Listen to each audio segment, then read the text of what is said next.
Film ini merupakan lanjutan dari X-Men tahun 2000. Buat kalian yang belum nonton, bisa nonton yang pertama dulu di channel ini atau klik playlist yang udah aku buat. Dan ini dia Nosdul, nostalgia film jadul. Film dibuka dengan seorang mutan bernama Kurt Wagner alias Nightcrawler. Kita panggil dia Kurt aja ya supaya gampang. Yang dimana ia tiba-tiba menyerang Gedung Putih dengan kekuatannya. Ia teleportasi ke sana sini dan berhasil menerobos hingga ruangan presiden. Ia hampir membunuh presiden namun berhasil digagalkan.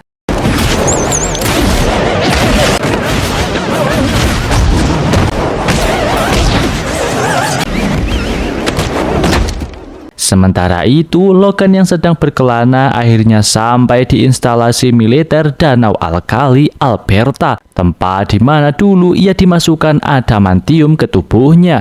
Namun Logan masih bingung dengan masa lalunya karena ingatannya hilang akibat ditembak peluru adamantium oleh Stryker. Ya, ini tuh kejadian di akhir X-Men Origins Wolverine yang kedepannya bakal aku rekap juga ya, jadi sabar. Scene berpindah di sekolah Charles. Tim X-Men mendiskusikan penyerangan di Gedung Putih. Mereka khawatir pemerintah akan membuat undang-undang anti mutan lagi. Charles merasa harus segera menemukan pelakunya. Maka ia mengutus Jen dan Storm untuk menyelidiki. Di sisi lain, William Stryker bertemu presiden. Ia meminta izin menyelidiki sekolah Charles Xavier dengan alasan di sana ada kaitan dengan penyerangan presiden. Padahal tujuan aslinya jauh lebih berbahaya. Logan akhirnya kembali ke sekolah dan disambut oleh Jen dan juga Storm. Jen menjelaskan bahwa penyerangan presiden menjadi masalah besar bagi mutan. Logan masih bingung dengan tujuannya, tapi jelas ada sesuatu yang besar akan terjadi. Sementara itu, Stryker mendatangi Magneto yang dipenjara. Ia menyuntikkan cairan ke leher Magneto agar bisa memanipulasi pikirannya. Dari Magneto, Stryker mendapatkan informasi penting tentang Cerebro dan sekolah Xavier. Charles kemudian mencoba melacak mutan penyerang presiden dengan Cerebro. Ia menemukannya di Boston, lalu mengutus Jen dan Storm untuk pergi ke sana. Di Boston, ternyata mutan itu adalah Nightcrawler. Jen dan Storm berhasil menemuinya di sebuah gereja. Mereka menyadari Nightcrawler dikendalikan otaknya oleh Stryker karena terlihat ada bekas luka di lehernya. Di Pentagon, Charles menjenguk Magneto, namun Magneto sudah dipaksa mengungkap semua rahasia sekolah Xavier oleh Stryker. Charles pun terjebak dalam rencana besar Stryker. Malam itu pasukan Stryker menyerbu sekolah Xavier. Logan berusaha melindungi murid-murid dengan pertarungan sengit.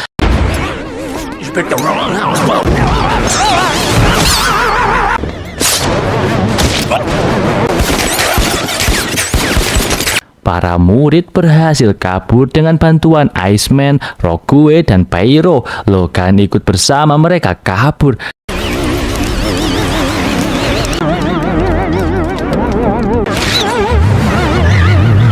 Sementara Stryker berhasil menculik Profesor Xavier dan juga Cyclops. Stryker membawa Xavier ke fasilitas Danau Alkali. Di sana ia memperkenalkan putranya yang bernama Jason yang memiliki kekuatan mengendalikan pikiran.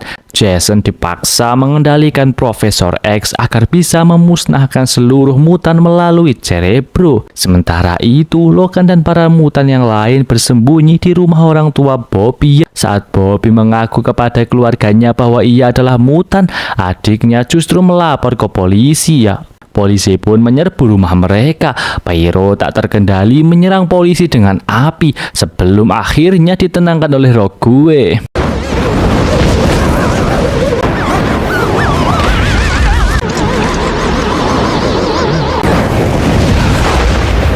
Pesawat X-Men datang menjemput mereka, namun ia pun dicegat oleh pesawat tempur militer. Storm menggunakan kekuatannya untuk menyingkirkan musuh, tapi pesawat mereka rusak. Untungnya pesawat itu diselamatkan oleh Magneto yang baru saja kabur dari penjara dengan bantuan Mystique.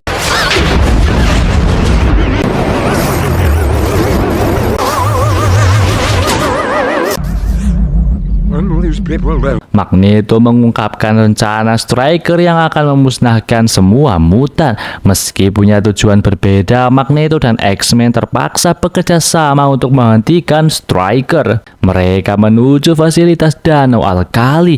Mystico yang menyamar untuk menyusup, membuka jalan bagi yang lain.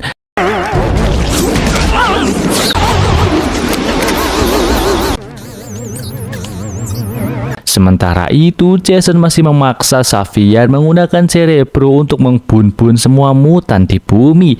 Pertempuran besar pun terjadi. Jean melawan Cyclops yang dicuci otaknya. Logan bertarung dengan Yuriko, mutan ciptakan Stryker dengan kemampuan mirip Wolverine.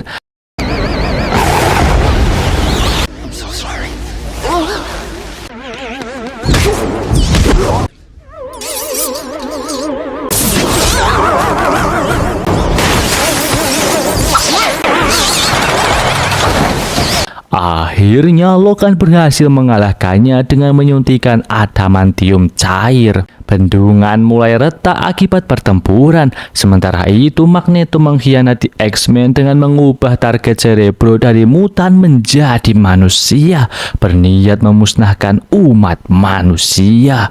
Untungnya Storm berhasil menghentikan Jason dan menyelamatkan Xavier.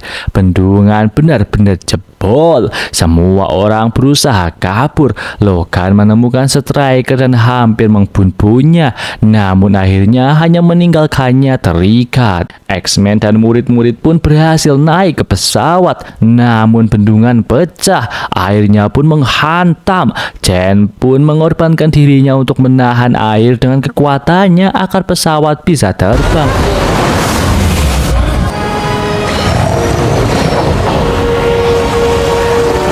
Jean pun akhirnya tenggelam dan dianggap tewas. Apakah Jean benar-benar tewas? Entahlah. Di akhir cerita, Charles dan tim X-Men pun menemui Presiden untuk memperlihatkan bukti bahwa semua kekacauan berasal dari Stryker, bukan mutan. Presiden pun akhirnya sadar akan kebenarannya. Film pun ditutup dengan adegan menyedihkan, yaitu tim X-Men kembali ke sekolah dan mengenang kepergian Jean. Namun di akhir film kita diperlihatkan di sebuah danau, terlihat bayangan samar dari Jean, memberi harapan bahwa ia mungkin masih hidup. Lalu film pun tamat.